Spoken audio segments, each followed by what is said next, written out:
Jai Shri Saminarayan, SSJM School CBSC Transpar Shri Sahajanand Gurukul Mankwa heartily welcomes you all to this online education. I am Jyoti Bhanushali and today we are going to learn about 6th standards XSTs Civics chapter number 2 and part 2 Diversity and Discrimination. Before we started, just keep your notebook, your pen, pencil, everything with you, and you will have to write what I will write in a board. Okay? Okay, so let's start. In our part 1, we have learned that prejudice, okay, then stereotypes, inequality, discriminations. Now, today, our first point is on being discriminated against. मतलब कि discrimination होने पर कैसा होता है? Okay, how? So students, there are many type of works that we all do. Okay, some are teaching, means some are teachers, doctors, peasants, sweepers, right? So इनमें से कुछ ऐसे काम हैं, ओके, जिनको कि दूसरे जो काम करने वाले हैं वो घृणा की नज़र से देखते हैं या फिर उनको अपने से नीचा मानते हैं, उनको अपने से कम मानते हैं वो लोग. जैसे कि जो स्वाइपर्स जो हैं, जैसे कि जो कचरा उठाने वाले हैं, ओके, रोड साफ करते हैं या फिर किसी भी तरह से साफ सफाई करते हैं, उन लोगों को सोशली और इकोनॉमिकली जो दूसरे जो लोग हैं उनके द्वारा उनको उनसे कम माना जाता है. एंड जो अपर स्टैंडर्ड वाले जो लोग हैं तो वही अपने हिसाब से उन पे हक जमाते हैं. फॉर एग्जाम्पल, जैसे कि उनको सफाई करने का हक है, लेकिन कहीं किसी के बीच कोई फंक्शन में या फिर उनके घर पे जाने का उनको हक नहीं है, खाना खाने का उनको हक नहीं है. They means to be untouchable. उनको अपर स्टैंडर्ड के जो लोग हैं वो अनटचेबल मानते हैं, अछूत मानते हैं. जैसे कि अगर उनको छू लेंगे तो वो खुद भी अछूत हो जाएंगे. जैसे कि दलित्स, ओके, चाहे वो कितने ही क्लेवर हो, लेकिन उनके बच्चे जो हैं तो वो अपर स्टैंडर्ड के जो चिल्ड्रंस हैं उनके साथ बैठ नहीं सकते, स्टडी नहीं कर सकते, फ्रेंडशिप नहीं कर सकते, उनके साथ कुछ शेयर नहीं कर सकते. Why? Because they are untouchables, because they are Dalits. So they have to keep away, they have to stay away from the upper standard peoples. In your book, it is a story of untouchable children. Yes, and one of them was the father of the Constitution, Dr. Bhimrao Ambedkar. एक बार भीमराव अंबेडकर को उनके cousins के साथ उनके father को मिलने जाना था, तो वो रेलवे स्टेशन पे गए. ओके, नाउ वो बहुत टाइम तक वहाँ पे बैठे रहे, लेकिन उनके पिताजी या फिर उनके जो सर्वेंट्स थे तो कोई भी उनको वहाँ पे लेने नहीं आया. देन आफ्टर वो काफी समय तक वहां पे बैठे रहे. Then station master saw them and he came to them and asked them that what is the problem? Why are you sitting here? तो बाबा साहेब जो थे तो उन्होंने उनके सारे क्वेश्चंस के आंसर दिए और उनके जो कपड़े थे, ओके, उनका जो लुक था, उनकी जो लैंग्वेज थी, तो उनसे कोई ये नहीं बोल सकता कि वो एक दलित के बेटे हैं. तो स्टेशन मास्टर ने भी ये मान लिया कि वो किसी ब्राह्मण के बेटे हैं. तो इसके लिए वो उनके पास बैठा, उनकी हेल्प करने की ट्राई की. देन आफ्टर जब स्टेशन मास्टर ने उनका नाम पूछा, कहाँ पे रहते हैं ये पूछा, तो अंबेडकर ने जब ये बोला कि वो महार हैं, तब अचानक से स्टेशन मास्टर के उनका जो एक्सप्रेशंस थे वो चेंज हो गए.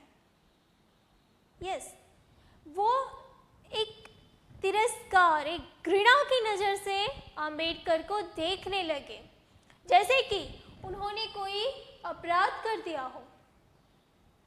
और फिर स्टेशन मास्टर जो थे वो अपने चैम्बर में वापस चले गए. और अब तो काफ़ी टाइम हो गया, ओके, कोई भी वहाँ पे नहीं आया, ना उनके फादर, ना सर्वेंट्स, ना ही स्टेशन मास्टर, कोई भी नहीं था. वहाँ पे बहुत सारे ऐसे कार्ट वाले थे. कार्ट मीन्स की जो जैसे कि जो घोड़ा गाड़ी होती है, ओके, या फिर जो ऑक्स के थ्रू जो चलती है रिक्शा, वो, ओके, या फिर उस टाइम में तो कार्ट भी थे, ओनली कार्ट्स आर देयर. तो काफ़ी सारे वो लोग थे, लेकिन कोई भी उन बच्चों को अपनी कार्ट में बिठाने को रेडी नहीं था. Why? Because they are untouchables. जबकि अंबेडकर उनको डबल पेमेंट देने के लिए तैयार थे कि जो उनका पेमेंट होता है, फीस होती है, उससे भी डबल देने के लिए, लेकिन फिर भी वो तैयार नहीं थे because they are untouchables. So just imagine कि सिर्फ एक जगह से दूसरी जगह पे जाने के लिए, ओके, अच्छे से बिहेव कर रहे हैं, उनको डबल फीस भी दे रहे हैं, डबल पेमेंट उनको दे रहे हैं, लेकिन फिर भी कोई भी कार्ट वाला उनको ले जाने के लिए रेडी नहीं है. Why? Just because they are untouchables, just because they are from the low standards. So this is shows that how discriminated they are, right? कि उनको उस टाइम पे कैसा फील हुआ होगा कि सब तरीके से, ओके, वो कैपेबल थे जाने के लिए, लेकिन फिर भी उनको वहाँ पे जाने नहीं मिला, just because they are caste, their religions. So this is not acceptable. The second one, striving for equality.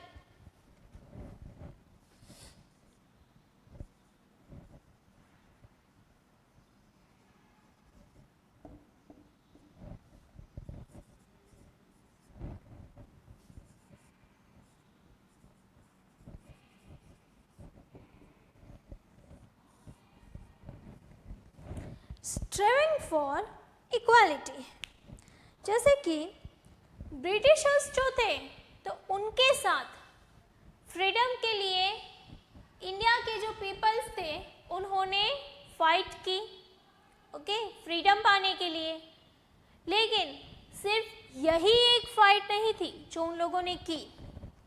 इनके अलावा उनके अंदर अंदर के ये जो कास्ट के थ्रू ये जो डिस्क्रिमिनेशंस जो थे, तो उनको हटाने के लिए, उनसे लड़ने के लिए भी काफ़ी ऐसे लोग थे जैसे कि peasants, okay, Dalits, women, tribals, they were fought for their rights. जैसे कि दलित्स जो थे तो उन्होंने किसके लिए, कि उनको भी दूसरे जो लोग हैं उनकी तरह इक्वल माना जाए. वुमेन्स जो थे तो वुमेन्स ने किस लिए, कि उनको भी जिस तरीके से जो मैन जो है, ओके, आदमी जो है वो काम करते हैं तो उतने ही कैपेबल विमेन भी हैं, तो उनको भी वो इक्वल राइट मिलना चाहिए कि वो भी वो काम कर सके. देन आफ्टर जो पेसेंट्स जो थे, फार्मर्स जो थे, तो वो किस लिए फाइट कर रहे थे, कि वो जो एक्स्ट्रा जो लैंड होल्डर्स होते थे, लैंड लेडर्स जो होते थे, उनसे ज़मींदार जो उनसे एक्स्ट्रा ब्याज, जिसको हम बोले इंटरेस्ट जो होता था, वो उनसे लेते थे, 2 गुना 4 गुना इंटरेस्ट उनसे लेते थे, जिससे कि पेसेंट्स के पास अपने लिए कुछ रहता ही नहीं था. तो पेसेंट्स जो थे वो इस चीज़ के लिए फाइंड आउट कर रहे थे कि उनको ये जो लैंड होल्डर्स जो थे उनसे छुटकारा मिल पाए. When India became a nation in 1947, our leaders too were concerned about the different kinds of inequality that existed. जब 1947 में हमारा जो नेशन है, कंट्री है, वो आज़ाद हुई, तब हमारे उस टाइम के जो लीडर्स जो थे उनको भी ये जो भी सारे डिफरेंसेस थे, डाइवर्सिटीज, तो उनके लिए वो वॉरिड थे कि ये जो सारी बातें हैं वो आगे चल के क्या रूप लेंगी, इससे नेशन पे क्या असर पड़ेगा, और ऐसा कुछ ना हो,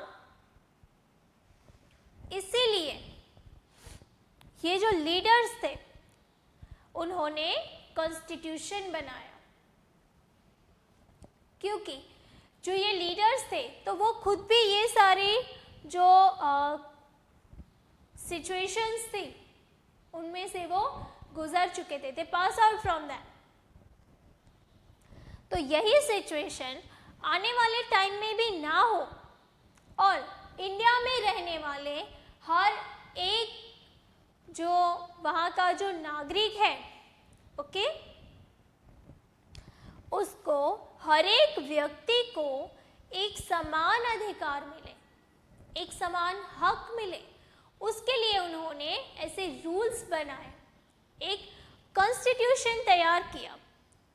now according to this constitution there are some fundamental rights that given by the constitution to the people of India. So according to them, every people that live in India is equal. All the peoples are equal. They can speak any language, they can follow their religion or other religion they want. They can get education, they can get their rights, they can go anywhere, they can settle anywhere, they can do anything. And if they don't, they can, yes, they can fight against that in the judiciaries, in the court. So ये constitution जो ही है जिससे कि हर एक people को equality मिलती है, चाहे वो अमीर हो, गरीब हो, दलित हो या अपर कास्ट हो, that doesn't matter. So students, here our this chapter is finished and I hope कि इस चैप्टर में जो भी moral values जो है, जो कि आपको समझाने की ट्राई की गई है, तो वो आप लोग अच्छे से समझे होंगे कि अगर आपके आसपास भी ऐसे कोई लोग हैं, ओके, किसी भी तरीके के, तो उनके साथ किसी भी तरीके की आप मिसबिहेव नहीं करेंगे, डिस्क्रिमिनेट नहीं करेंगे उनको. Okay, so here we finished our second chapter of civics, and if you have any query according to this chapter, so put it in a comment box. Join Microsoft Teams meeting for your doubt solution, and please like, share and subscribe this channel. Thank you so much.